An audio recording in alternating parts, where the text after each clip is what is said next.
on the left, rags to the death. We got them homies on the right, wow for the night. Hey, you're sitting out the back, wait for the set. Hey, the P in chemistry, man, we one of the best yet. Best round, let's go surfing. All right, everyone, welcome back to the QuiverCast. Today, we are in Southern California at an undisclosed location. Kind of a we're in Pedro somewhere. We have Thess one or Christopher, Portugal. Yeah, that's my government name, man. Okay, what does everyone call you? I mean, it depends, you know. You can call me whatever, dude. Okay. Thess or Chris. Either. Right. I think my friends know me as Thess. All right, there you go. Yeah, that's fine. Let's start right there. How'd you get that name? You know, it's one of those things where, like, you get the name in these beach communities, small towns. You do one thing, one time, you never lose the name. I'm sure we all know people named like Bird or like, you know, Fatty or like whatever, you know. But I used to get in these rap competitions at Peck Park, and I thought that I could win if I knew like just the most ridiculous words, you know. And it's like intense paranoia, like whatever, you know, just start rapping just crazy words. And so they go, oh, this motherfucker thinks he's a thesaurus or some shit. Okay, that's cool. Yeah, there it is. Yeah, there it is. Right on. Did you accept it right away? Or did you embrace it? You know, it's never up to you. Okay. The more you fight it, the more it becomes your name. Yeah, you know, that is true. You know, we knew a dude named Woody, not because he drove a Woody, but because he was he was eating s'mores one time, and he overshot the marshmallow, and he just ate the wood, and then that dude's still Woody to this day. He's like 44. You know what I'm saying? Yeah. Okay. All right. So where did you grow up at? I grew up in Pedro. Okay. And I love Pedro, man. I think when you meet people from Pedro, or Long Beach or Oceanside or anywhere like that, you know, you have that pride. Okay. So yeah, I'm born and raised in Pedro. I'm very proud of it. Yeah, I'm still there. I was eating dinner with my wife last night in San Pedro. J-Rock, who's my favorite DJ in the whole world, walked by and he saw me through the window. He shouldn't be down there. He's from up in LA, but he came back and he goes, what are you just always out in San Pedro? I'm like, yeah. Yeah, I am, man. So yeah, Pedro. San Pedro is a forgotten part of LA, surf-wise. How did you... We like it that way. Okay. Is that on purpose? Yeah, I think so. I mean, look, I'm sure we'll get into localism. I mean, I feel like we have to talk about, especially if we're talking about the South Bay. But you know, Pedro is we're protective. We're forgotten in some ways, like you said, because we are technically city of LA. Mm-hmm. The city of LA just kind of has always shitted on us as a city. They take all the money that comes from the port, and they don't give us much back. Yeah, we just keep to ourselves. We're not Long Beach. Yeah, we're not Redondo Beach. We are Pedro. Don't come here unless you're looking for something. All right. So, what year were you born? 77. So, do you remember like Portugal? All right. Yeah, dude. Portugal, I grew up riding my BMX bike down there, skateboarding down there. I grew up playing in the nets at the fishery when there was still commercial fishing happening there, right next to the Yankovic fuel dock. Grew up fishing with my dad down there. I mean, yeah, Portugal was a huge part of my childhood and an amazing, kind of forgotten part of LA. We used to have the Fisherman's Fiesta down there too, until it got shot up in like 94. So that was the end of that. I was there and they started shooting. I think someone died. I don't know. Wow. Okay. Yeah. So how did surfing get in your life in San Pedro? Oh, man. I've always told it's longshoremen surf, no one else. In Pedro? Yeah. Okay. The thing is, the longshoreman job, the scheduling lends itself to being a surfer. Okay. You know, you got guys who have a lot of, they can schedule time off or they can take time off. And so when there's a swell, a lot of the guys will be there. Now, the longshoreman community in Pedro is a very tight-knit community. So that also lends itself to a little bit of the localism or protectionism that we have there. Depending on what side of the hill you are, depending on where you come from, it could either be the best thing in the world, depending on who you know, or it could be the worst thing in the world. Okay. I got a million stories. You know, the surfing in San Pedro was, you know, by the time I was 5 or 6, it was something that was around. that the cooler older guys were doing. Skateboarding was just becoming a big thing too. In Pedro, we have hills, so people were bombing hills. And then we also had like a BMX track in Pedro that people were doing BMX. And so it was very much that like action sports community, but it was also mixed. It was urban, you know, it was also a lot of hip hop. Yeah. We had the Minutemen, who one of the greatest bands of all time, in my opinion, who came from Pedro. They were playing shows down in Portugal. We had Ice-T recording at JDC in San Pedro, doing crazy rap shit. You know, so that's who we were. And so I think our surf community started really kind of absorb that urbanism to it too, in a way that was really unique and different than what was happening in Redondo or Hermosa or like other places.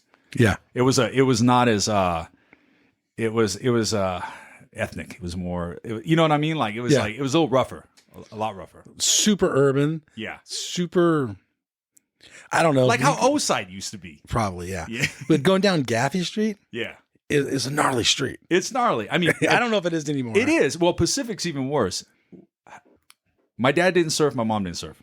My friends kind of surf. But my mom's sister was dating this guy or married to this guy named Terry in La Jolla.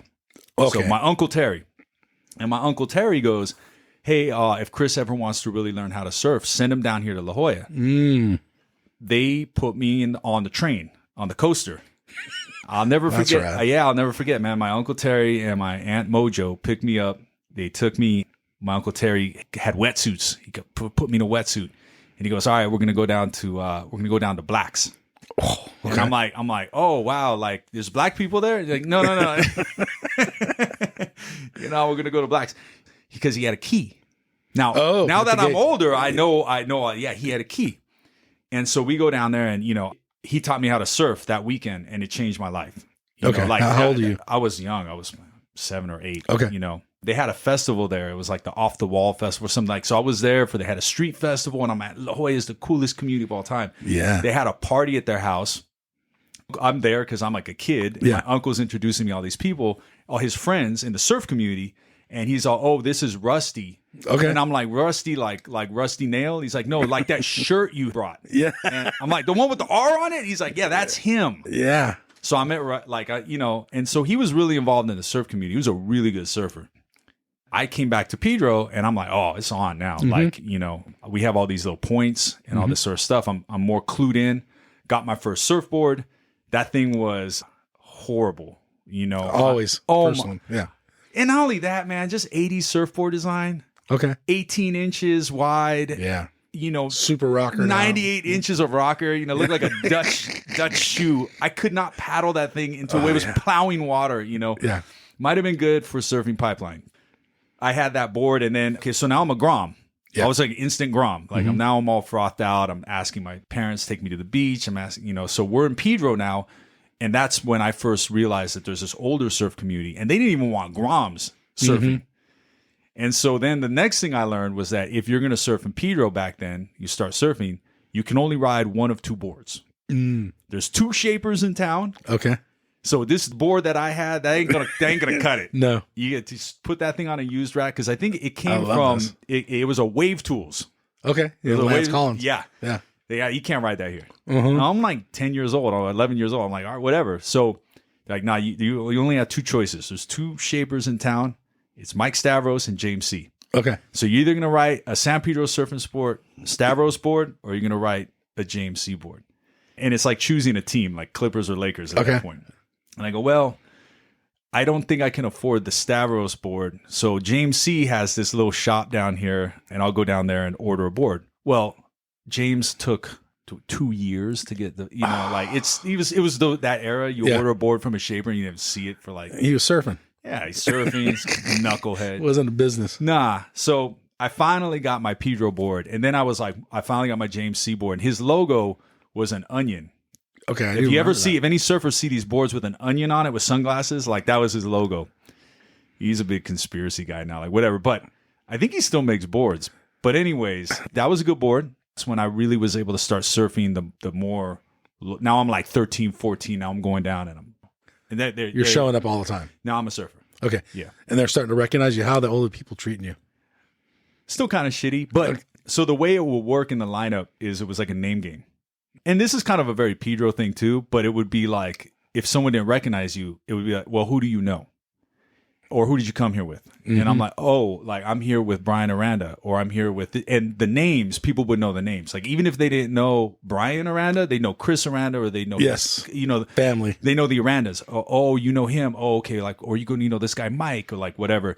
And then people wouldn't hassle you. It's kind of like a card, like a membership card. It's a membership card, but you still had to prove yourself. Yeah. You still had to stay out. If you're a Grom, you're not at the main peak. Okay. You're shoulder hopping, you're staying out of the way. Right. And that's a safety concern too. Which 100%. A lot of people don't follow. We'll get into that later. But anyways, so you work yourself into it. Yeah, and then it gets to the point where if anyone calls you out, you're just like, you know enough people or people know you. Like, it's not an issue anymore. Right. You're riding the correct board. And then, of course, fast forward 30 years to where we are now, it's like I paddle out some of these spots and guys are riding. It doesn't matter. Channel Islands, whatever. Yeah, exactly. It doesn't matter. And the surf community changes at that point because people aren't riding the local shapers. Mm-hmm. The local shapers have knowledge of the local waves. Those boards work better for that. It's just the whole legacy of the thing just gets flushed down the toilet. And you can't tell who's a member. No. I mean, I thought it was, I don't think he's from here, but I thought it was very fitting that Schroff moved to Pedro. Okay. Because he seems very appropriate for our community. And super funny to me. I don't think he's originally from here. No, but he's from Newport. Yeah, he is, right? Okay. Yeah, but he lives in Pedro now. I've been to his house. Oh, in Pedro? Yes. Have you been to the house? Nah, dude. You gotta go to the house. I know where it is, so he is an interesting dude. He is. If I could pick, it's like a team. If I could trade someone and have someone, I think he's a good fit for Pedro. That works. Okay, for Pedro. For Pedro, yeah. For you, I mean, it's just you like have to hang out for a night. I don't need one of those boards. That's for sure. Okay, yeah, he's an interesting character. Maybe as a wall hanger, and that's no disrespect to him. No, but I think his boards might work as twin fins. Yeah. I mean, anyhow. What about the board with like 80 fins on it? Like, those are art.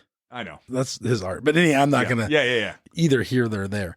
So San Pedro, in these teenage years, when you're 14, 15, 16, are your friends surfing with you? Yeah. Do you have a group of guys or gals or whatever? Yeah. I was never the best surfer. Okay. Back then, but I am still not now. But right. It's being part of that, being a Grom at that time was really amazing. It was really formative because like we were that generation that were the Groms that you guys, maybe older guys, would see sitting in the surf shop. So San Pedro Surf and Sport was on Pacific, and they had an entryway area with just like couch area and a TV. You just go in there and we would just watch movies. I don't even know the movies, but then you get exposed to music and, then of course, then Momentum Generation, all that sort of stuff. So, also I was doing things like buying ape gloves to wear because like they're selling the webs. Yeah, the webs, the whole thing. I wouldn't trade it for the world. Like I can still smell, like when I think about it, I can smell what the surf shops smelled like back then. Right. I don't know why surf shops don't smell like that anymore. They got clean. Unless E.T. Maybe E.T. Yeah. E.T. smells like that a little bit. But I mean, there's so much clothing now that it's not as much like that. But like San Pedro Surf and Sport, if you walked in there in 93 or 94 or 92, it smelt away. And then that's also where you could buy all the clothing that assured that you were a local. So they sold all the San Pedro t-shirts. They sold all this stuff. So if you were going to check the waves at one of our spots and you were wearing one of those shirts, you weren't going to get hassled. Right. Yeah, but if you were wearing something from E.T., they'd be like, hey, you're on the wrong side of the hill, man. Right. You know? So what if an outsider walked in that shop? How were they treated? Dude, I got treated. Sometimes they wouldn't I mean, I was in there all the time. Yeah. And I still would get like side-eyed sometimes when I'd walk. I mean, it was the most uncomfortable until you proved yourself. Yes, that's my point. Yeah. Like for instance, I remember like being a kid and laughing at people who would come in and be like, I need some wax. They'd be like, what kind of wax? What was it, sex wax? Yeah, do you know what kind of wax? Yeah. You need base coat? Tropical? What do you need, buddy? Is it sex wax? Or sticky bumps? Or bubble gum? Yeah, bubble gum. So, you would get judged. That's my point. Like, you would get judged. It just wasn't a very inclusive environment, but it was great. Once you made it in there. Yeah. You felt special. It's a club. Yeah. Okay. How many different breaks are in San Pedro, and how many can you talk about? I mean, I prefer not to talk about any of them. You don't have to give a name. So then give us some of the setups. Well, it is similar. It is very rough down there. Some spots like rocky or just like rocky, gangster. Both actually. Yeah, you can get your car broken into all the time. You know, okay, so we as an area, Pedro has, and I say this as someone who surfs all over, and I've traveled the world. I've traveled all over, and I also so Pedro doesn't break that often. We're heavily shadowed by Catalina. That's just the long and the short of it, and so. Real surfers know their angles. You know, I could look at a forecast and tell you if it's going to be breaking here, here, or here, because that's like, oh, that's 267, or at like 260, we're getting shadowed, or it's going to swing around the west end of Catalina or whatever. But when you go around the corner to PV, you're facing a different way. And so like you got a west-northwest is coming in. And so I surf a lot. Like Torrance is actually my local. I'm down to Torrance almost every day. Okay. Everyone knows me down at Torrance. So I don't get to surf Pedro as often as I'd like because it just doesn't break that often.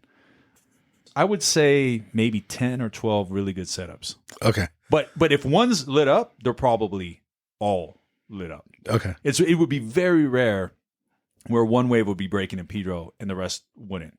So you brought up PV and the whole stretch. All these have little different cities. Yeah, little stretch and super localized by super different people. Are you welcomed because you're from the same general area? Fuck no. Oh, really? Oh, God, so PV, you're not welcome No, at it's all. a whole different set of issues. Okay. A whole different set of shapers. You know what I'm saying? True. I go over, if I go over to surf Indicator and I paddle out on my Stavros board or whatever, everyone knows I'm from Pedro. Yeah. The fuck you doing over here, dude? You know?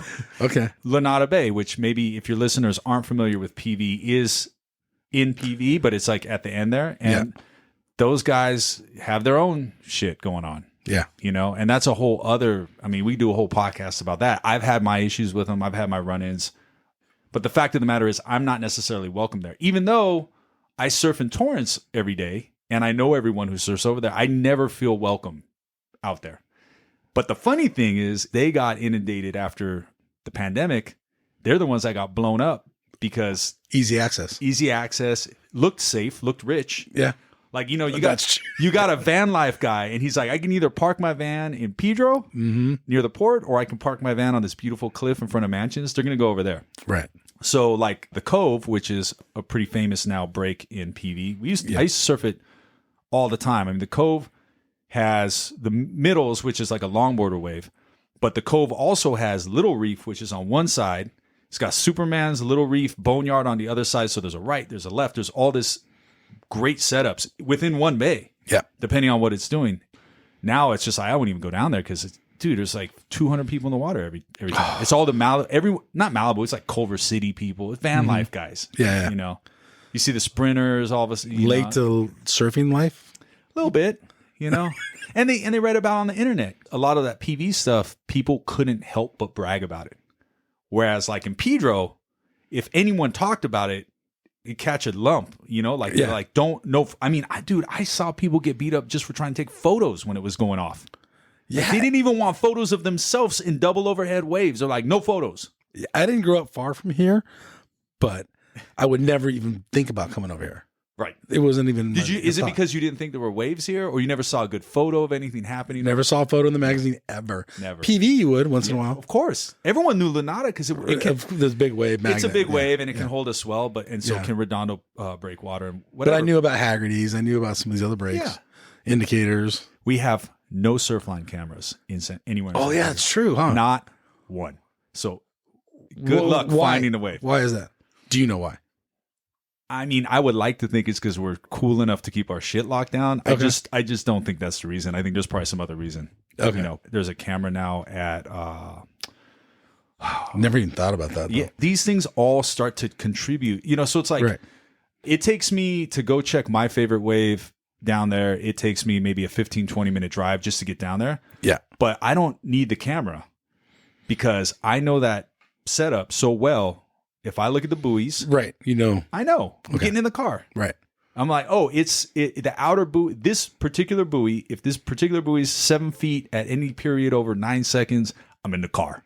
Yeah, all right, let's go. Let's talk about the surfers you're hanging out with. I feel like, and I don't know this for a fact, but I feel like the surf community in San Pedro is different than almost anywhere else in the world. You get the blue collar guys, like we talked about, the longshoremen. Yep. kids that maybe didn't have a lot of money. Yep. Maybe some did have some money because there are some beautiful houses in San Pedro too. Yeah. But by and large, I mean, you used to be able to get a house there up until before the pandemic for like $400,000 or $500,000. Big house by the water. Okay. And then you got a forgotten land, kind of rough. Yeah. Back to the urban. Yeah. Yeah. I mean, we had gangbangers. We had gangs, we had the gang members there and the people I grew up with, even if they weren't into surfing or if they weren't into skating, it all was mixed together. There were guys who were more into hip hop, which is, I got into hip hop from living there. That wasn't different than surfing. You know what I mean? It wasn't like I'm into hip hop, so I'm not into surfing. Okay. Or I'm into skateboarding, so I'm not into surfing. It was. I think in a lot of places there was the distinction. You're not. Then you're not. Yeah. For the most part. No, it wasn't like that. And then I distinctly remember surfing some break. We have one set up where there's a big parking lot right in front of the wave, and the wave breaks really close to the parking lot, and the parking lot is consistently filled with lowriders drinking. They actually had to stop selling Mickeys in glass. Because they were breaking them. They were breaking them everywhere. So we started seeing these plastic Mickeys, but they would slam them down. They would bounce back up again, end up in the rocks. Okay, which is worse. It's worse, but it's better than glass because you're barefoot. You're a surfer. You know what I'm saying? But yeah, like that was not uncommon. Like it was not uncommon to be sitting in the lineup and hearing the bass from the lowrider. Yeah. When I really started hanging out with my crew in Oceanside, we had that sort of like commonality. He's like, well, you grew up like I grew up. Yeah. That's very similar. And that's different than Leucadia. And that's different than Encinitas. Like our setup was real similar. So I feel like Oxnard and San Pedro are in the same boat. Dude, and I know some Nardcore guys. Okay. And I it's one of those things where like I don't love localism within reason. I think people should be chill all the time. Be cool, be good to each other. But at the same time, I respect that it's a part of this culture that it acts in a way to protect and keep things safe and keep things from getting blown out. In order? Maybe? Yeah. And Oxnard had a very strong... I would never pull over thinking I'm going to go surf in Oxnard. Yeah. Because I know it's like Pedro. Yeah. What am I going to tell them when they paddle up to me? I don't know any of the families here. Yeah. Who the hell am I? Right. To bring Oceanside up again, like when I knew that whole crew... When I had people kind of like giving me a hard time or whatever, I know this guy, or I'm riding a chemistry board, like whatever. Right. That's a very familiar thing to me because I grew up doing that in Pedro. It's the same thing. Yeah. And I'm not saying it's good or bad. I'm not going to sit here and judge it. It's surfing, man. Like it's our culture. It is what it is. It's punk rock. Like that's who we are.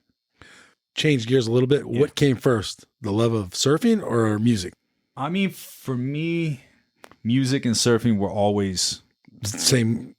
Yeah, and just to go back to being a grom in those surf shops, I mean, I can remember, like, I get chills just thinking about certain scenes from certain movies, surf movies on VHS back in the day. Okay. Because of the music.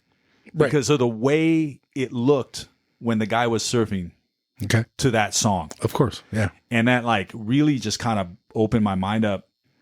When I see Curran surf, the way he draws a line on a wave, for me, it's like watching Picasso do, like, that thing. You know, like on the glass.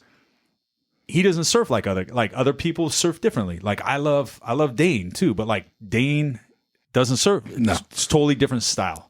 One of my favorite surfers all the time is Clay Marzo. Totally different style. Because Clay, like magic, dude. It's magic. It's like I don't know how he does what he does. It's crazy. But that being said, they all have a place. Yes. And it's like music. It's like musicians to me. Like they're all doing the same thing. They're all making music or they're all surfing, but they all fit into this bigger like picture that it all kind of works together. Yeah. If that makes sense. I hope that answers the question. It does. Did one have a stronger pull than the other? I mean, I just was better at making beats than I was at surfing. Oh, okay. I had no future in surfing. That's funny. I was never even close to being the best guy out there. The only thing that I have, and I'm constantly reminded of this, my only asset is that I've been doing it since I was a grom. People, when you surf with people who have been surfing their whole life or have been in the water their whole life, you can read the ocean. Yes. You have this connection with it. Yes. And I have that. So I don't get cleaned up like a adult learner would. Okay. You know, I'm paddling out, I'm paddling wide. I'm not in anyone's. I try to stay out of people's way. I know all the etiquette. I don't fuck up anyone's good time. All right. But then when I do catch my wave, it's very underwhelming for anyone watching. There's nothing. And also, like, we didn't have surf coaches. We're a bunch of dumb groms, Pedro. Then we started smoking weed. And, you know, being an athlete wasn't surfing to us. Like, right. We're just like, you know, we're just a bunch of burnouts. We're surfers. We're, you know, old S surfers, you know? Was there a local surfer that influenced you? Was there one guy that stood out above the rest in San Pedro? There was a couple, but I wasn't even good enough to really be friends with them. Okay. And then my parents sent me away for high school because I was kind of getting into bad shit. I didn't know anyone at the high school, and I was like less frequently involved. Then like San Pedro Surf and Sports shut down, and it's like, then things start changing. You know what I'm saying? And then and I got busy. I was touring, and so I really kind of stepped away from surfing. Okay. For a while. Okay. A fair amount of time. Like none? Like didn't surf at all? Or just like once in a while? No, there was probably like 15 years I didn't surf at all. Oh, really? Yeah. Okay. And then this is a great story, man. My wife and I got married, moved back to San Pedro. I was living out in LA. Okay. I moved back to San Pedro, and I'm like, hey, I'm back now. Dream come true. I'm back home. Okay. And time to start surfing again. So I go to buy a surfboard, and it's been 10 years, 15 years, and everything's changed. Yeah. And I was in the surf shop, and I was like... was it a San Pedro surf shop? No, I think I was at ET. Okay. The shop grom comes over. Hey, you need some help, man?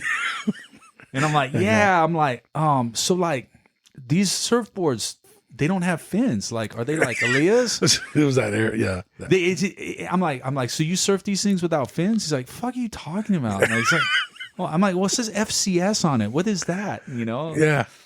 Because when I stopped surfing, it was still glass on. Right. You know? Yeah. What do you do with these boards?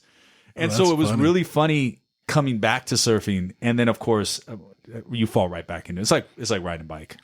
What about faces in the lineup? Were they completely different? Totally different. So did you know anybody? Recognize anybody? In Pedro, there was a couple of guys who I knew, like, oh, like you're my mom's best friend's son-in-law, you know, and that's all cool. Oh, there was still the methed out guy who never wears a wetsuit, even though the water is freezing. And he's yelling in the line. I'm like, oh, I remember that guy. Yeah. There's Dolphin Man. I saw him out in the line. Oh, it's Dolphin Man. He's the...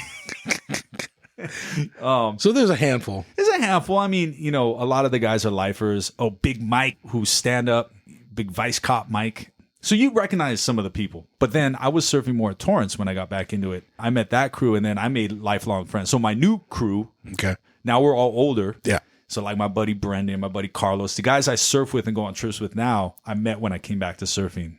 Not old guys in the lineup. They were my age. Right. We're the old guys in the lineup now. Yeah.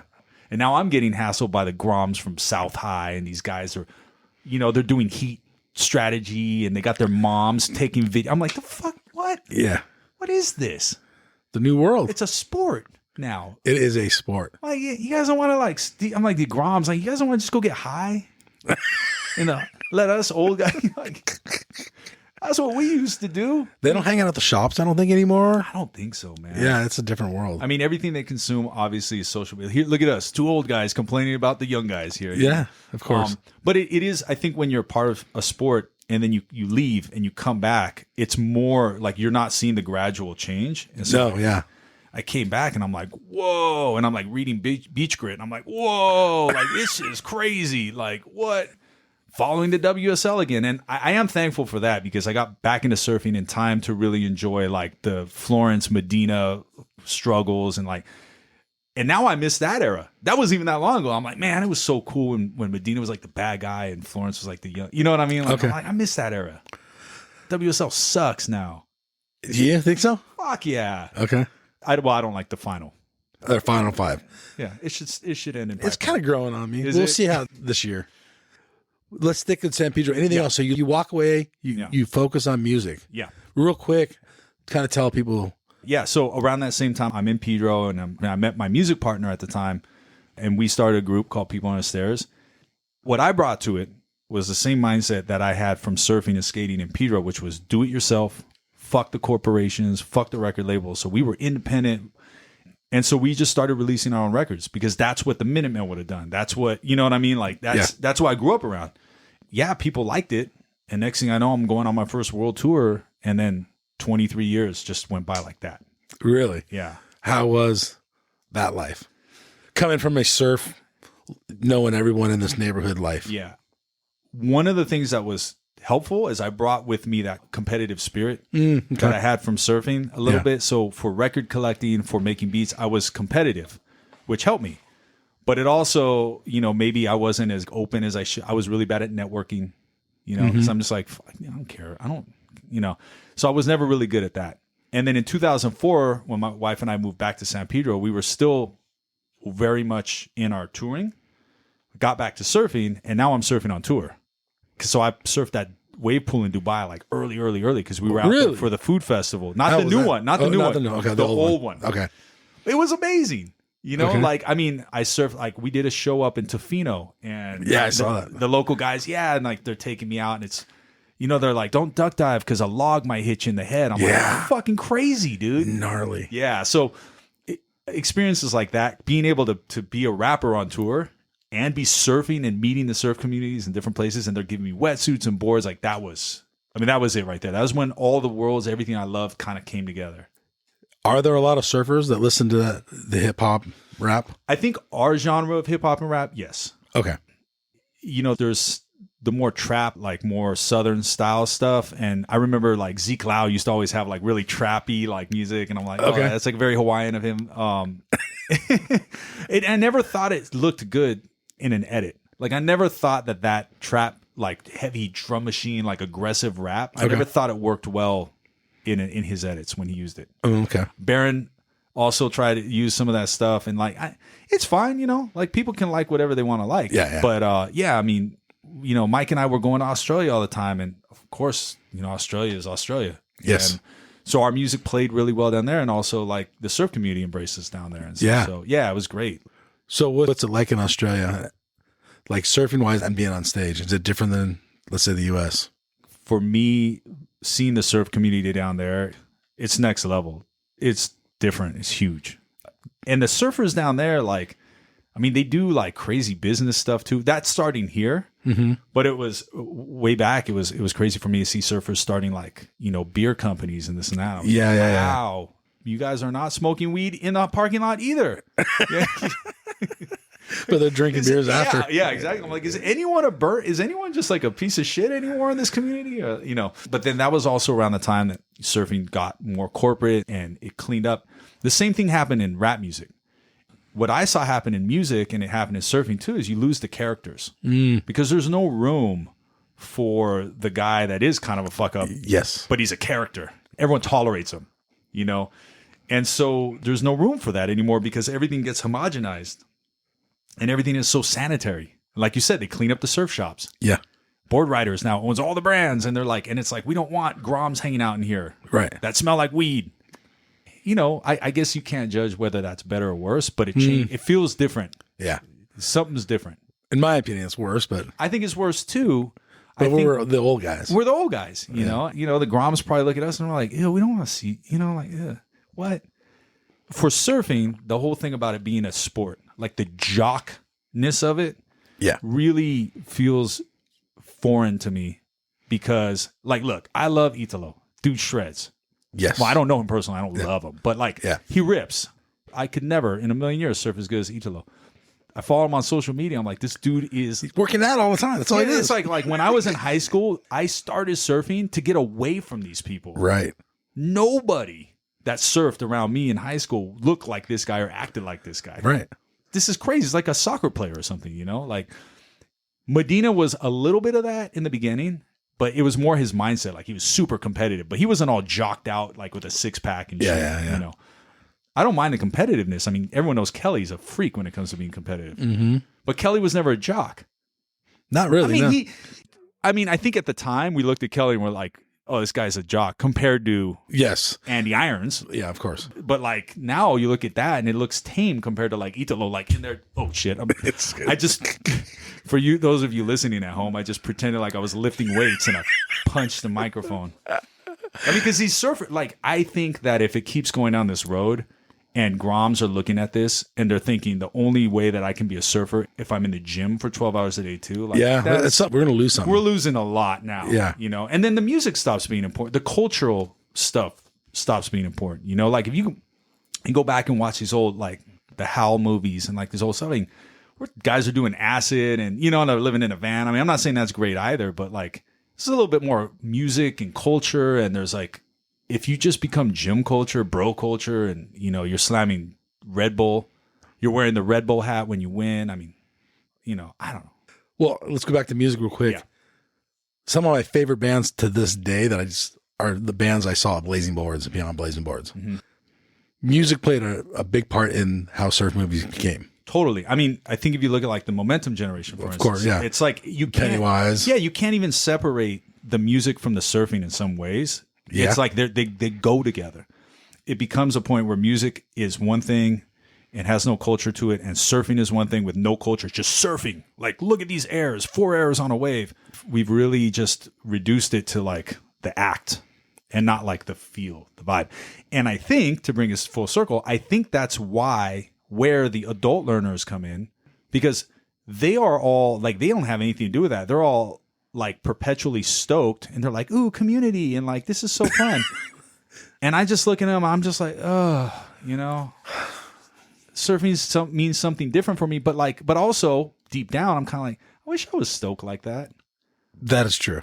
Like, I can't tell you how many times I'll go down to like the Cove or one of these points, and they're, you know, everyone's in a good mood. Everyone's in a good mood. They're suiting up, and I'm standing there like the Grinch, looking at it, going, "It's blown out, not going out." Right.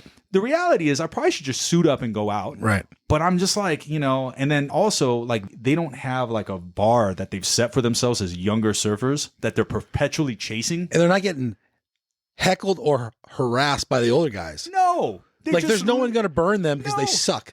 But they would have burned you. Absolutely. If you didn't make that wave, they would. Yeah. Yeah. They're living in this, like, you know, it started with the inertia, and then it just became the whole internet. It's this perpetual, like, yay, we're surfers. It's amazing. And it's like, I hate on it, but at the same time, I'm kind of like, God, I wish I felt like that. Envious? Yeah, a little bit. Yeah. A little bit. Because, like, I'm forever chasing that one turn I had 4 years ago. And I'm telling my shaper, I'm like, dude, I think we should go back to the diamond tail we had on that board, because I had this one turn 4 years ago that felt so different. I'm never going to feel it again. You know, the playing field is different. Every wave is different. Yeah. But us old surfers, we have this shit in our head. Yeah, 100%. Let me ask you this. Back to music. Yeah. Sorry, I keep. No, has the crowd changed when you go play? I mean, live? I'm the audience, I guess. Yeah, so I not doing much live anymore. Okay, so you're working. Yeah, my partner died 2 years ago, and we kind of retired before that. So I just thought, okay, we had a run. We had like 20 some years, like whatever. Funny enough, man, another surfing connection is I was watching. I can't remember what comp it was. And I remember Freddie P, who I loved as a surfer. Yes, caught like this amazing wave. Jumped onto the beach and was like, I retire. Yeah. And Bobby Martinez did the same thing. Yeah, and exactly. Yeah, well, a little more extreme. But, a little more extreme. Yeah. Tennis to you can have this, which and that also resonates. We can talk about Bobby, like that. We're talking about like up north, but those type of retirements resonated with me because I was like, that's cool, man. Yeah. Just go out on a high note. You know, me, like every other surfer, is watching Kelly on stage last year, whenever it was, and going, this is it. He's going to retire. You know what I mean? Everyone's It's crying. almost sad, in my opinion. Why didn't he retire? I don't know. At that moment. Never talked to the guy. Get him on a podcast. Me and you, let's interview him. I want to. Sure. I think, man, if I had to guess, I think he probably regrets not pulling the Freddie P, not pulling the Bobby M, and just saying, like, I'm going out on the highest note possible. I mean, dude, the Irons family was on stage. Everyone's crying. Everyone's hugging. That was the moment, man. Mm-hmm. You just walk off gracefully. Yeah. And then you pass the baton. And I don't think it's the fact that he can't retire. It's the fact that he's unwilling to pass the baton. Yeah. So for music, I saw all that and I'm like, dude, there's no way. Mm-hmm. I'm retiring well early. I don't want to be on stage and watch the crowds get smaller and smaller and smaller. Okay. Like watching Kelly place lower and lower and lower, and watching Kelly going, dude, Kelly's not going to make the cut this year. Yeah, he didn't. Like, he didn't make it, right? Yeah. That's Exactly. mind blowing. And I was watching that stuff going, I'm not going to let my music career be like this. I want to go out and I want to go out. So we did one final show in London. We did one final show in LA. And I was like, I'm going to do this shit like Freddie P. I'm out. Drop the mic. Okay. Not coming back. So I still do music. I still, I do production and this and that. But I was really inspired by watching that dichotomy, the difference between Kelly and everyone. I'm like, I got to find a way to retire here gracefully. Yeah. So what do you do in music today? So mostly I just get to do like stuff I love. I get to do passion stuff. I do solo stuff. Like, for instance, if I want to do something surf related, I'll do something surf related. If someone asks me, hey, can you send me a music for this snowboard video? Like, cool. Yeah, let's do it. Okay. Let me ask you this. Do you have the music already picked out, or do you watch the video and then I always usually watch it. I really like being super hands-on with it. For action sports, that was how I got, in 2004 when I really got back into it. I instantly was like telling everyone that I knew in the action sports community, I was like, let me give you guys music. And then I ended up scoring a skate movie because of that. Oh, really? Yeah. What movie? It's called Street Dreams. Okay. And that's rad. Yeah. And so my buddy Chris Sam, who's a great surfer, he was the director. He put me on. We did the movie together. I loved being a part of that. Like, anytime someone had some crazy idea that was like I could contribute music to, I was like, I'm in. For instance, when they were starting the Palm Springs Surf Club and everyone was rushing out there and the whole thing, I told Shane, I'm like, hey man, I will make music for this, for whatever you guys need. So then me and Greg are working together and like we're working on music and all that sort of stuff. And then of course, like everything just went crazy. Greg, dude, man, that's heavy. But like, being around those people, like I wasn't with rappers or whatever. I was like, oh, I'm hanging out with like surfers that I love. I'm able to bring what I do to what they do. So my buddy Jason from chemistry, who's like my best friend in the whole world, I learned early on the surf trips that like what I can contribute is maybe I can film. Everyone wants the filmer there, and he doesn't have to be the best surfer. That's me. Jason has been shaping for Shane forever, and Shane is from the South Bay. So like it's all like connected. Yeah. Shane had gone out to work at Waco, and Waco was just starting as a wave pool. Shane, I guess, told Jason like, hey, we're going to have like a soft opening, and we're inviting all these people to come out. Right.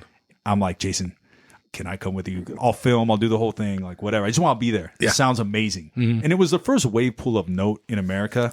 Everyone's frothing. We go to get on the plane, and he's like, we got a crew. So, like, every surf trip, you get a crew. And I'm thinking it's just going to be some random people, like me and my friend Jason and some random people. The crew, I get there, and it's me, Jason, Damo, Ryan Birch. Wow. That's our crew. Okay, cool. I'm like, oh shit. Like, and I've never met Ryan or Damo. When you're a part of this community, people are amazing. First night, Damo's like, you should be wearing Salty Crew out here. And I was like, I didn't bring any. And he's like, here, no. He's like, here, wear these trunks. And he took his pants off. He was wearing his board shorts. He gave me his board shorts. He had like jammers underneath. He's like, here, wear these tomorrow. And he's like, oh, here, take this jacket. Wear this jacket. Oh, that's cool. And so the next day we wake up and Shane's like giving us the whole tour. Oh, he's like, you guys get out there in the water. We'll start doing some rotations. And I'm like, me? I can get out there? Yeah, go, get out there. Wow. I was like, fuck.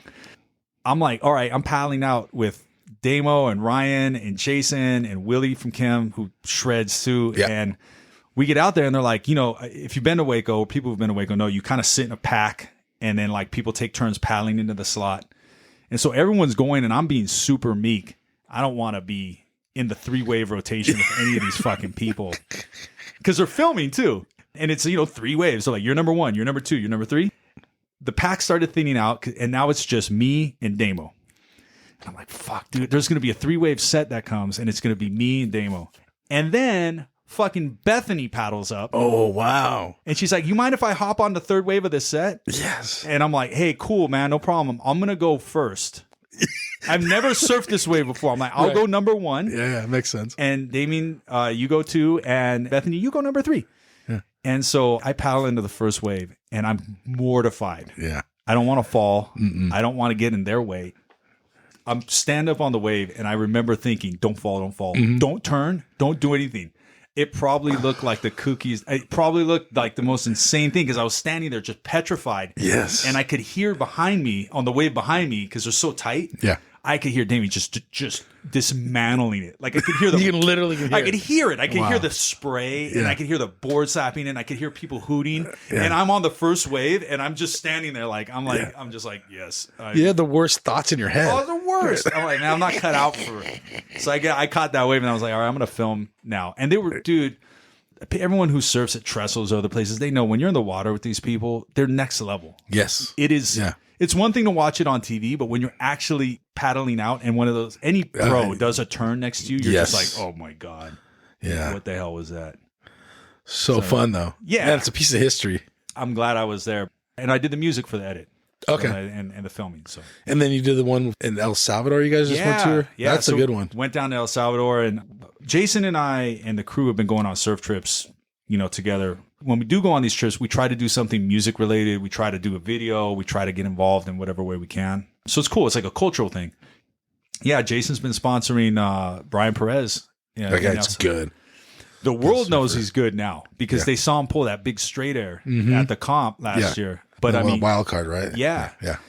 The thing about Brian is he's massive. He's huge. He's a. Oh, really? Oh, yeah. I didn't know. He's a big dude. He's tall. He's like lanky, but he's really, really tall. You don't see a lot of surfers that are built like that. Jordy, maybe? Yeah. He's a bit, I don't know. Like when I saw that air, I was freaking out because I know how big he is. And I was like, the board's going to buckle. The board's going to buckle. And then he landed it in the flats and the board didn't buckle or blow out. And I was just like, what? I'm like, I called Jason. I'm like, dude, you just made the best surfboard of all time. Like, yeah. It's insane. So anyways, yeah, we went down with Brian and, we did a surf trip. We made beats. We did video. And then we released a 45. We gave Brian some cash to help with the Olympics thing. And Jason makes some boards. And it's just awesome to be part of the community and, give a little bit back. Did you miss surfing those 15 years were gone, or was it just forgotten history? No, I missed it. Did you miss it? Yeah, we played Hawaii like a bunch of times during that period of time. Oh, wow. And I remember like looking out the window on the plane with like a single tear in my eye. Like I miss being in the water like that. Could you not make it happen? You didn't, too busy? Like what was the reason why you stopped?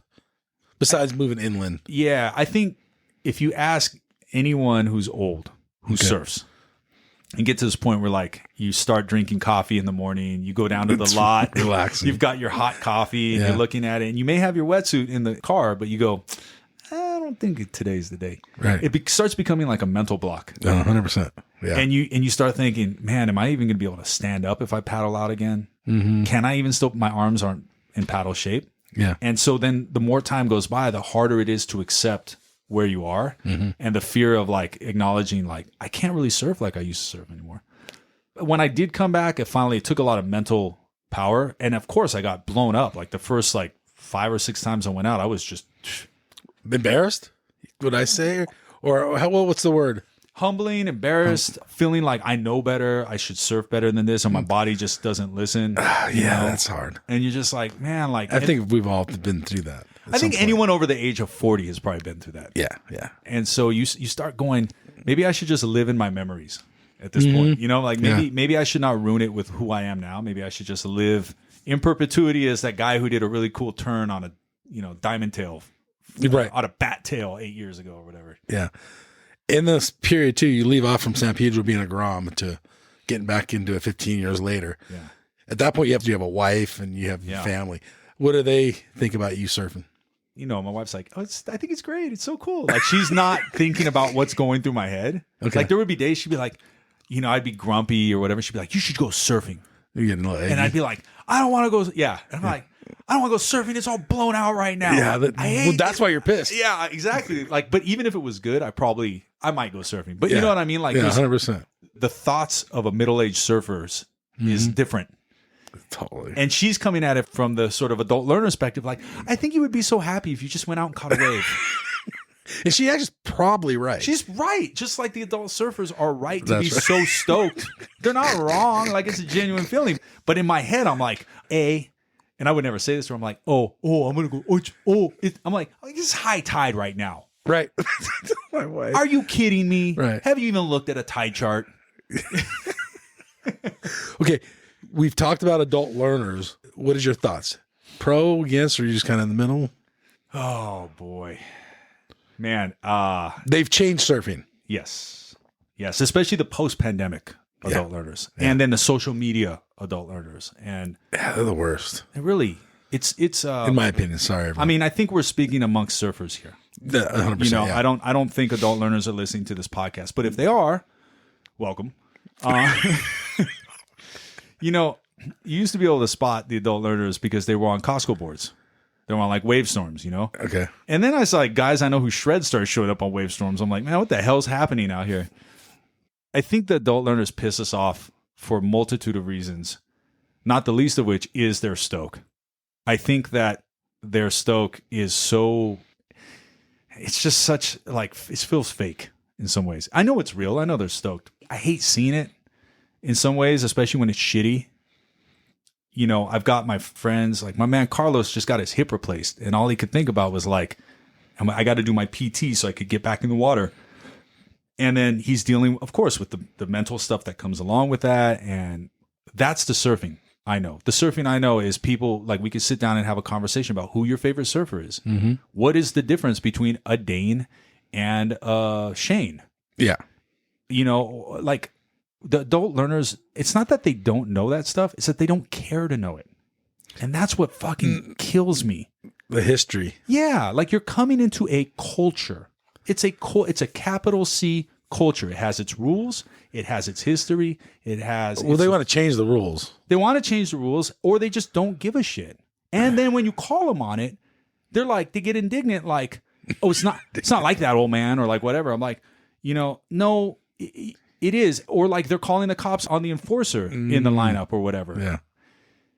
If you come into a culture, if you come into hip hop, it behooves you to know who are you doing the same thing someone else did? What are the rules? What are it's a very, just like surfing, it's a distinct culture.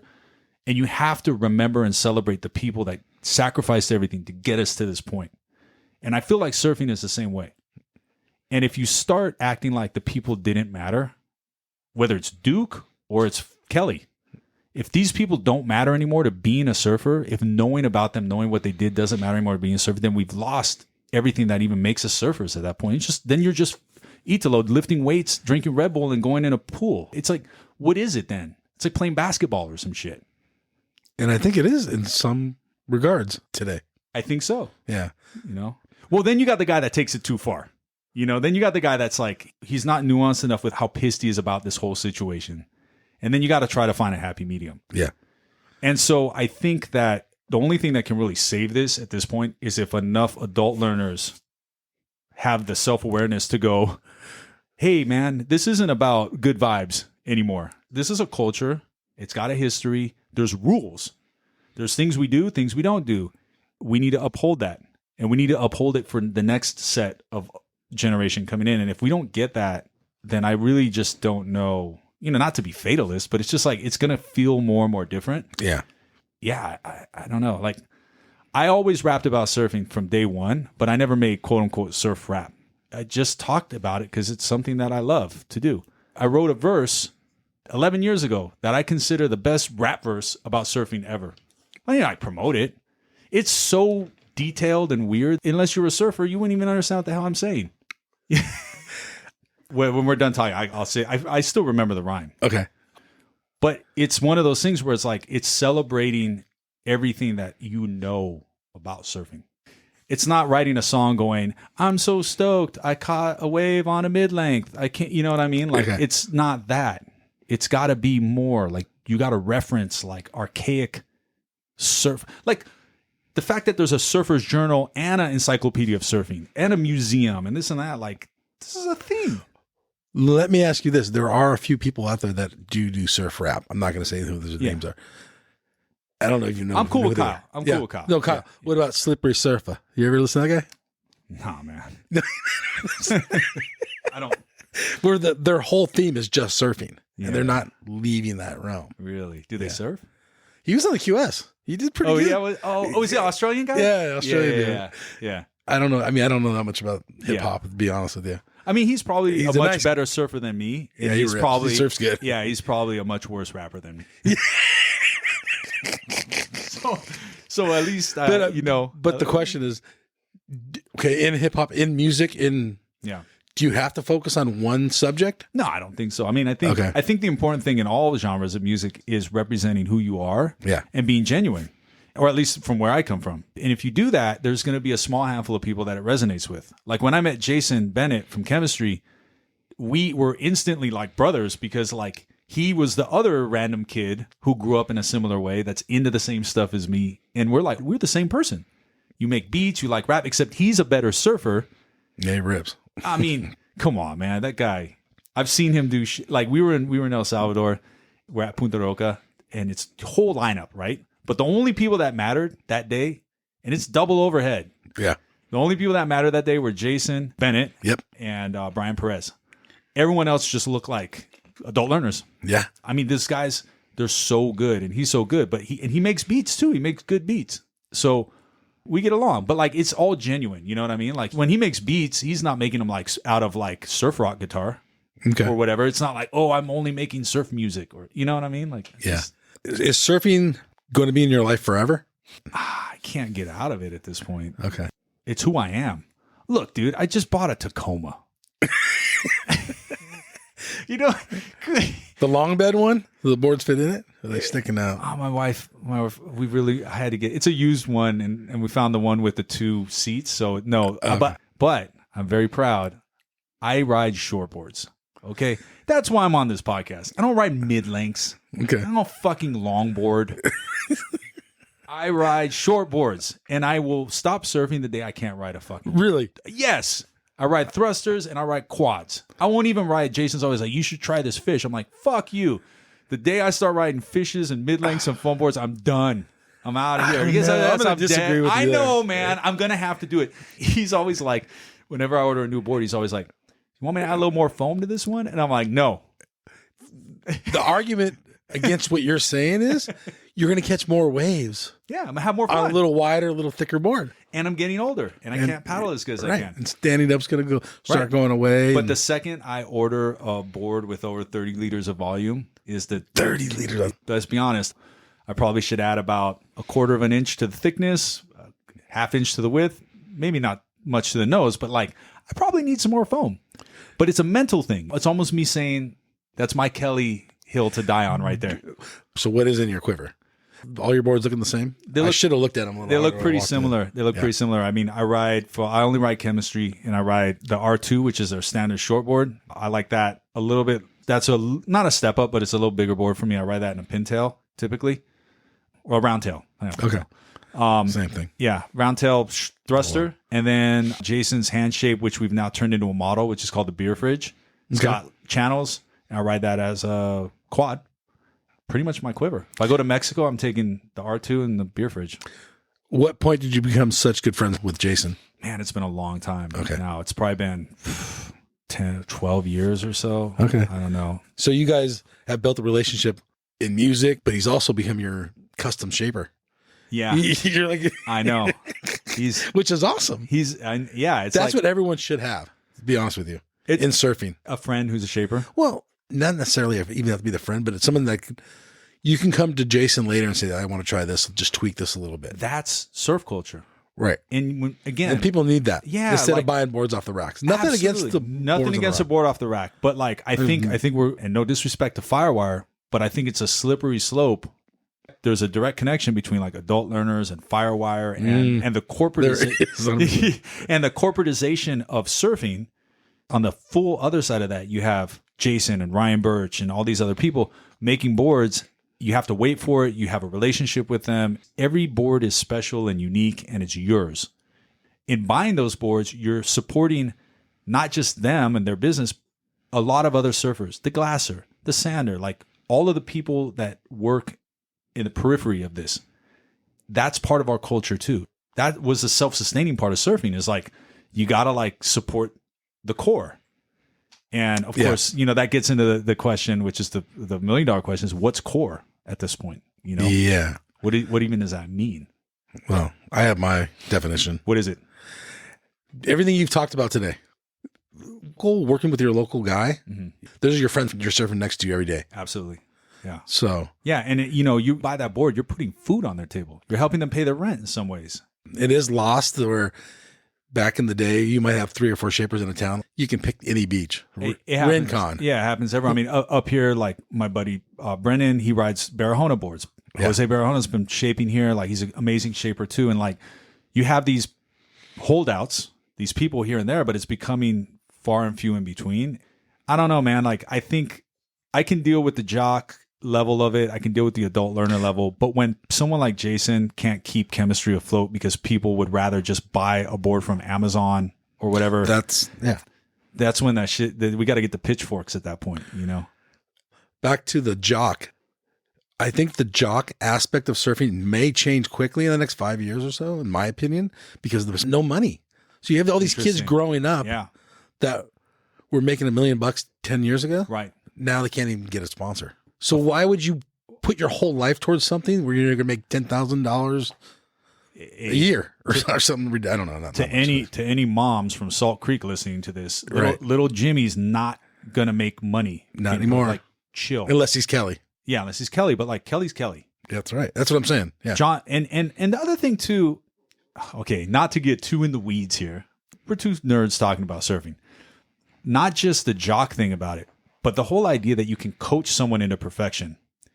So like a few years, 8 or 9 years ago, that 10,000 hours Malcolm Gladwell thing came out. Yes. And it changed not surfing, it changed everything, all sports, because it created an industry of surf coaching or baseball coaching or soccer coaching. And all of these suburban moms and dads are like, okay, let's just throw money at the problem. Hire little Timmy a surf coach. His surf coach is now taking him down to the beach, and they're promising us that they're going to get that 10,000 hours in, ergo, he will be a pro. It is just not true. But it's going to backfire on him too, because little Jimmy doesn't knock. You wanted to go to the beach. I wanted to go to the beach as kids. Right. They're going to fucking hate the beach. Not only because they're forced to go. Not only going to hate the beach, but now that we're 10 years away from that initial theory, they've done enough studies that have proven that not only is it wrong that you're not going to get that, but it actually makes you worse. Because when people are coached as kids, when they're overly coached, they are more susceptible to choke. They've seen it time and time again, whether it's a football player, a baseball player, and I bet you there's surfers who you and I have watched comps. I watch a lot. Yeah. And you see people choke. And you're watching this and you're going, the fuck's wrong with this guy? He's got a 0. Yeah. And he's just sitting there. They're choking. They're going through something in their head. It's a mental thing. And when kids are overcoached, that's what happens. And if you go back and you look at sports, doesn't matter what sport.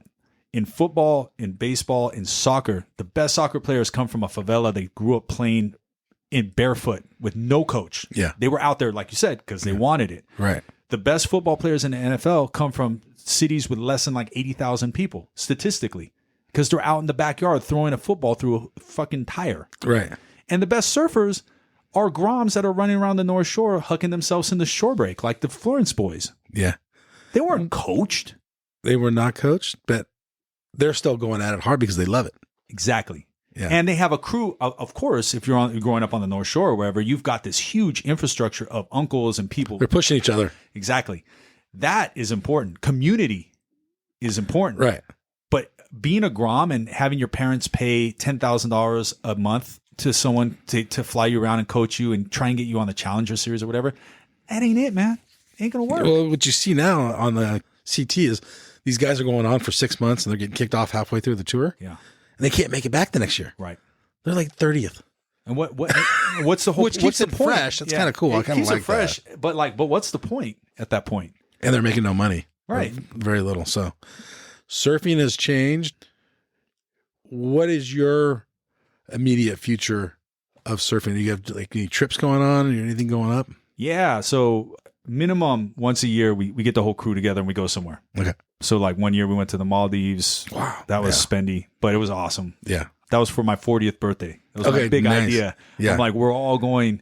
I'm dragging everyone with me. That's and, cool. And it was amazing. I mean, Jason made a whole quiver for everyone and it bombed too. Like on my birthday day, on my 40th birthday, it was so big. In fact, we're in my studio, but when you walk outside my studio, you'll see a broken board. Mm-hmm. Yeah, it's on the wall. Yeah, that's for my birthday. Okay. My 40th birthday, I got blown up Now, did you want to go out or were you forced to prove yourself to your buddies? The Indian Ocean's funny because you get like 6-wave sets and it gets big really fast. Okay. Like it's one of those things where like you paddle out at 10 a.m. and it's like pretty mellow. Like maybe it's like 5 to 6. Yeah. And then like 45 minutes later, the sets start coming and they're like, every set is breaking farther out than the last one. And that's what happened there. That's how I actually broke my board, not catching a wave. That's funny. Yeah, I got blown up. You know, so we plan these trips and it's amazing because we all push each other and we've got Jason. And so we used to go to Nicaragua. Last year we went to El Salvador. It was great. We were with Brian. So we're going to go back to El Salvador in a few months. Cool. Beyond that, I mean, we'll probably go to Mexico a couple times. Jason loves Baja Malibu, but I've gotten also blown up there. I'm usually hungover too, which is not fun. Yeah. Beach break, trying to paddle out. Yeah, I don't like that wave. Nah, that's weak, dude. Like, I don't like that. That's like someone going, I hey, like man. San Miguel way better. Yeah. It'd be like if someone's like, hey, you want to go drink all night? And they go surf Ocean Beach the next day. I'm like, no, I don't want to do that. Why would I do that? Yeah. Yeah, and there's still some bucket list waves I want to surf here and there. I need to keep myself in shape good enough. I need to keep my arms working, stay flexible, protect my ears so they don't have to get drilled out. Yeah. And then in music, you have anything coming up? That's yeah, I have a solo album I'm trying to finish this year. Every year for the summer, we do a thing called Chemistry Collective where we do a 45. In fact, speaking of Kyle, I'm going to see if he wants to do that one with me. okay. So maybe we do a 45 together with Kyle. That'd be cool. Yeah, he's a great dude. Yeah, other than that, man, trying to stay in the water, trying to stay patient, trying to force myself to do it even when it sucks. Along with surfing, and we've talked about the whole where surfing's going, where we think it's going. Yeah. In music, over the last couple decades, the way of receiving music as a listener has changed. Right. What do you think the future of that's going to be? We went from like, we still have the radio, but no one's probably listening hardly. Then with this, records, tapes. Yeah. I mean, streaming dominates now. And the parallels between what we were talking about earlier, being a Grom in a surf shop. Yeah. Same thing happened to record shops. 100%. Kids used to hang out in the record shop. That's right. And they would go and they'd hear a record go, what the hell is this? And they're like, oh, we just got it in. When you start thinking about it, the location, the locus of like the surf shop or the record shop and the way things have changed in both what we've talked about in surfing, it's identical in music. And then you start thinking, man, it's just culture. It's just, it may not just be surfing. It may not just be music. It just may be the arc of humanity. Yeah. Changing in a way where like, we don't gather in places anymore to learn and celebrate. There's no such thing as apprentices in music where like you learn, like I learned all this studio shit by like looking over the shoulder of someone who knew better. And I was what they call a gopher. I would, hey, go for some coffee, go for some weed. So being a gopher in a music studio is the equivalent of being the kid sitting on the shoulder, sitting wide. Okay. And just watching the rotation and learning and going, and you don't get into it. And then finally someone might call you in. Yes. Hey, that's your I love that. Yeah. I mean, shit, dude. I was surfing in Hawaii one time. Yeah. There's I think it's called Suicides, but there's like Silver Steps and it's south of Diamond Head. Okay. Out there. It's way the fuck out. Like when you're, and this was later, we were on tour and I rented a board. Okay. I got one of they call them like a noname out there. Like it's a no name, just random board. Yeah. And I'm like, I'm going to go surfing. So I get in the water and I start paddling and I'm like paddling for 30 minutes. I can see the outer reef and finally get the fuck out there. And I'm sitting out there and it's me and there's like a couple guys and there's like one guy who's obviously, you always can tell who's controlling the lineup. Yeah. Big Hawaiian guy. He's in charge. A set comes and the two guys go and there was like a little lull and then a wave came and now we're surfing kind of a reef pass, but this wave was super straight. I mean, this was an ugly wave. Okay. It's not shouldering off into the channel. Yeah. It's just. That's a big wall? Big old wall. Oh, super straight. And the guy looks over at me and he goes, hey, that's your wave, brother. And I go, no, I'm good. He goes, nah, that's your wave, bro. And I'm like, me? You talking to me? He's like, hey, start paddling, bro. Oh, God damn it. And I just turned around. I put my head down. I wanted to cry. I was like, oh, this wave. Like, dude, I mean, there's nowhere to go. Right. It sucked all the water off the reef. I went straight. I got, I ended up in like 8 inches of water, like 10 inches of water. Oh my God. And that was it. He did a very effective job of getting me out of the lineup. I paddled out there. I caught that one wave. I stood up. I went straight and I hugged my board, starfished, and then I fucking left. Back. I get back and they're like, "How was it?" I'm like, "It was cool. It's cool." They're like, "Yeah, you were gone for like an hour." I'm like, "Yeah, this is a long paddle. It's cool." I don't even remember why I brought that up. Oh, yeah, why did you bring it up? I don't remember. Something about people controlling the lineup. Okay. Yeah, whatever. Yeah. We were talking about the music scene changing, just record players or records. Records and and people hanging out and I was talking about being a Grom and getting called into a wave. Yeah. Like that guy, I understand the order. I grew up around this. Yeah. An adult learner might have told that guy, like, I'm not going on that wave. Yeah. But like just inherent in me, I listen to these guys in the lineup. Just like in the studio. If someone tells me, "Hey, I need you to go do this," I'm like, I'm going to do it because I still have this weird need to prove myself to the older generation. Yeah. To prove that I'm worthy, to prove that I belong in the lineup with these guys. It's a psychological thing. But I think it's healthy. I think surfers should have that. It's the same reason why if someone got hurt, I would go help them. Or if I'm boating and you hear about a boat, like you got to go help the boat. Yeah. We're a community, but you get regulated sometimes. And in music, you're in this hip hop, that's your community. Yeah.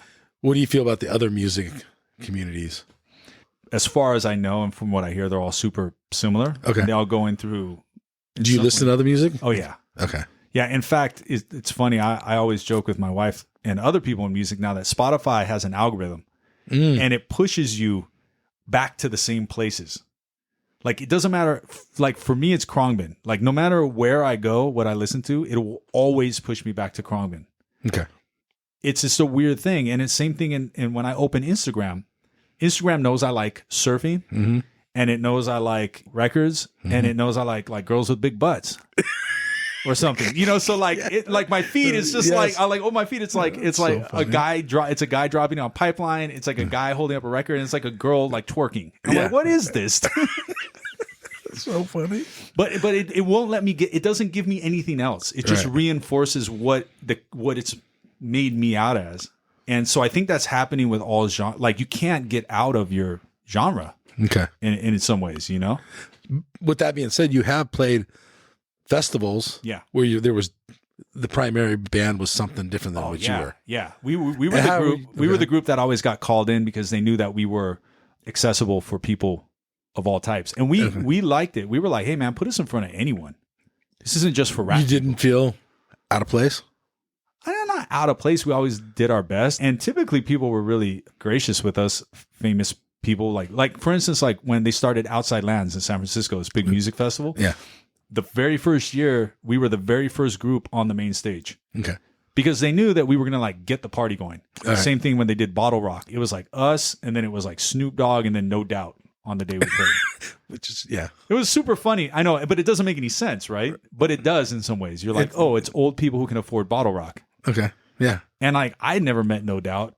And I'm like, I grew up, in that era. Yeah, in the era. And same thing. Oh, I think they had some members of Sublime were there. And and I'm like stoked. Yeah. Like, oh, I love you guys. I'm like, oh, there's the Indian guy. Yeah. I'm like, I know this.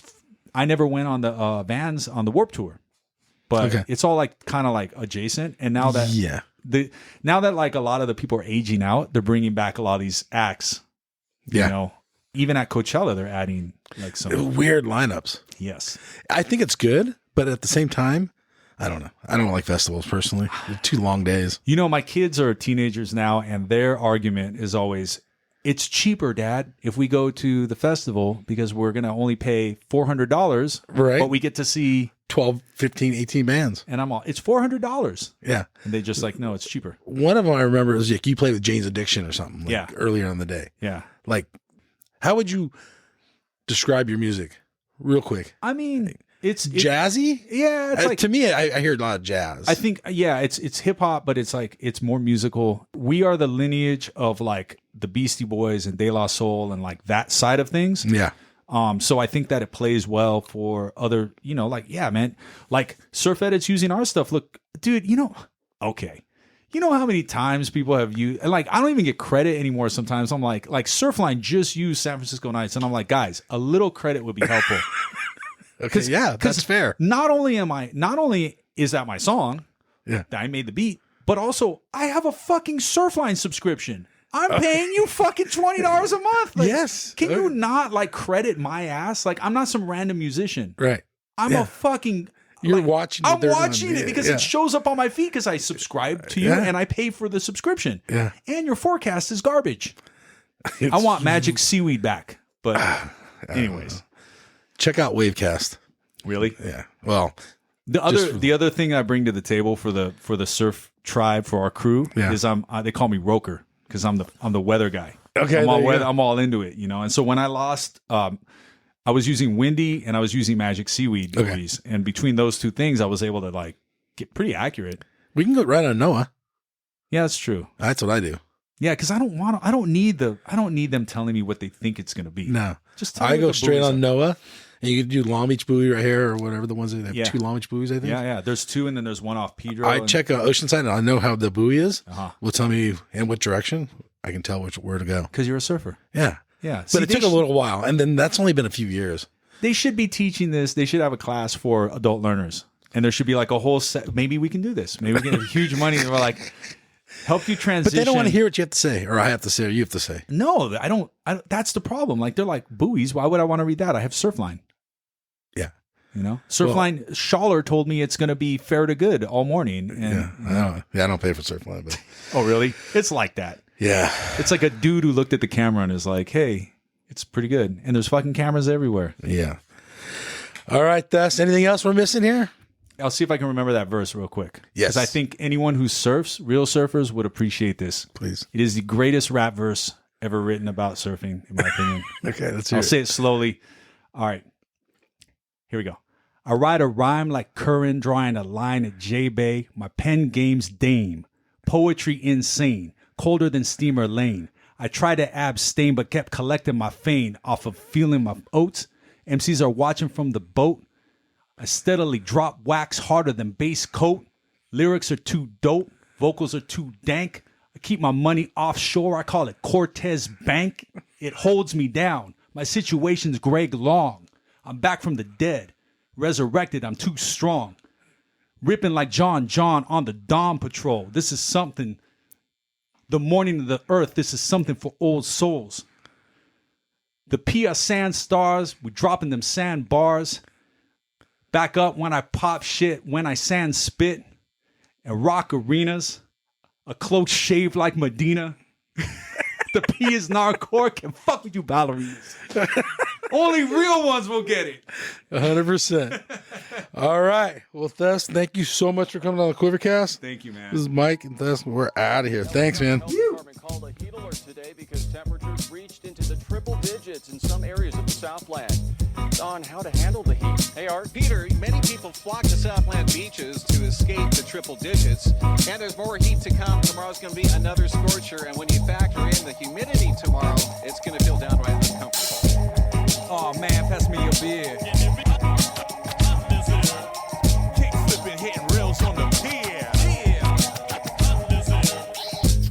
I write a rhyme like Curran drawing a line at J-Bay. My pen game's sane, poetry insane, colder than Steamer Lane. I try to abstain but kept collecting my fame. Off a clear on my throat, MCs are watching from the boat. I steadily drop wax harder than base coat. Lyrics are too dope, vocals are too dank. Big money offshore, they call it Cortez Bank. It holds me down, situation Greg Long. I'm back from the dead, I've risen up, I'm too strong. Ripping like John on the Dawn Patrol. In the morning of the earth, birth something for old souls. The PRC stars be dropping them sandbars. Matter of fact, call it sand spit when we pop shit. And rock arenas, close shaved like Medina. The P that narcore, can't fuck with ballerinas. Got the goofies on the left, Rags to the death. hey yo, the homies on the right. Wow for the Hey night. yo, you sitting out the back. Wait for the set. The P in chemistry, man, we One of the best yet. Got them goofies on the left, Rags to the death. we got them homies on the right. Wow for the Hey night. yo, you sitting out the back. Wait for the set. Hey, the P in chemistry, man, we one of the best yet. That's rare. Let's go surfing. Rare. Let's go surfing. Yo. Out into the ocean territory, unexplanatory. Skating on the water, gotta watch out, no clock out. There it is, the wave I've been looking for. And there's a reefer on the floor. No hitting till I ride through the barrel and hang 10. Hitting the beach, I reset and begin. It wasn't the Beach Boys, no beach in Hawthorne. It was in Big Sur, my interest in her. Hey, baby, love the way that you hang loose. Let me inside your gidget. I'm like with it, wicked. I'm so sick. My hat is like a shark's fin. Homies on the left, Rags you to death. hey yo, the homies on the right. Wow for the Hey night. yo, you sitting out the back.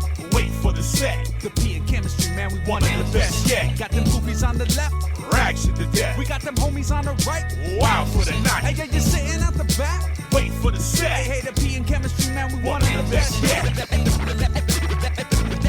That's rare. Let's go surfing. In Oceanside, we get live. That's rare. Let's go surfing. You know what I'm saying?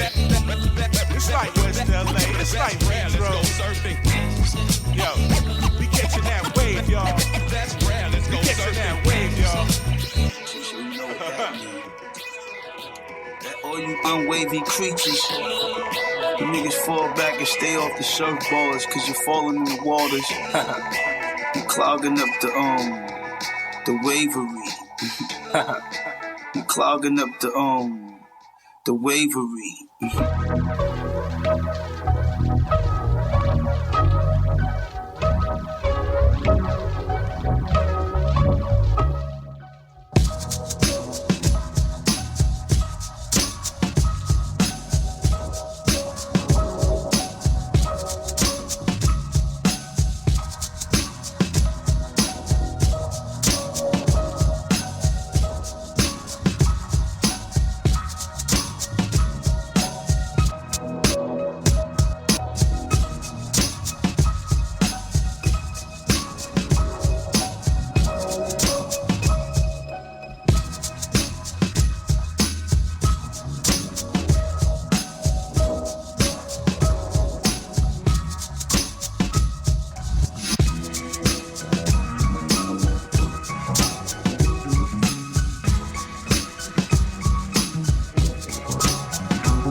Niggas fall back and stay off the surfboards cause you're falling in the waters. You're clogging up the wavery.